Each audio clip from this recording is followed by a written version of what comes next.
Quand Dieu vous donne un ami, ce n'est pas juste que vous vous êtes fait des amis, non. Quand vous avez la faveur de Dieu d'avoir quelqu'un que vous pouvez appeler ami, amie, c'est Dieu qui vous l'a donné. Dieu a prévu, a conçu pour vous un ami. Un ami est un don, c'est un cadeau de Dieu. Les amitiés, vous ne devez pas les rompre comme ça, n'importe comment. Ça peut entrer dans des moments difficiles, ça peut passer un peu en mode sous-marin, on ne se parle plus, on ne se dit plus. Mais ne rompez pas des amitiés n'importe comment. Parce qu'un ami est une provision divine. Je vais vous lire un texte biblique de Proverbes chapitre 18 verset 17.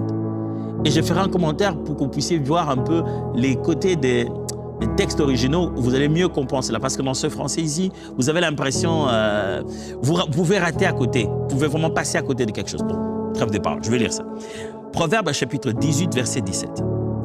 L'ami aime en tout temps, et dans le malheur, il se montre un frère. Ok? En lisant ça, vous avez l'impression que ça veut juste dire, quand quelqu'un est un ami, il est là, il donne de son amour, et quand on est dans un moment de malheur, alors il réagit avec nous, et donc notre relation devient si fraternelle. On sent qu'il est proche de nous comme un frère. Ça veut dire plus que ça. Le texte dit ceci. Un ami aime inconditionnellement à tout moment. Et il est né, j'aime la version anglaise le dit très bien, il est né, c'est-à-dire que Dieu l'a conçu. Il est né pour être notre frère lorsque le malheur arrive. Ça veut dire ceci. Il est né un frère pour toi qui n'a pas le même sang, ni le même visage, ni le même nom, ni la même mère, ni le même père.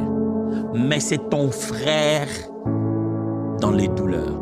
Dieu a fait naître pour toi quelqu'un qui ne pourra pas faire que ce que ta grande sœur, ton grand frère ne pourra pas être pour toi.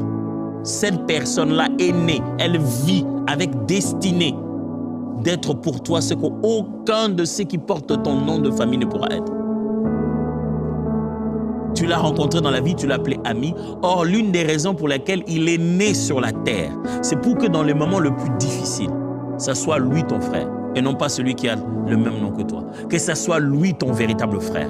Nous avons des frères, nous avons des sœurs qui ne sont pas nés de la même famille, qui n'ont pas la même couleur de peau, qui ne parlent pas nécessairement la même langue, mais on les rencontre un jour dans la vie, nos cœurs s'attachent et ils deviennent nos amis. Valorisez l'amitié.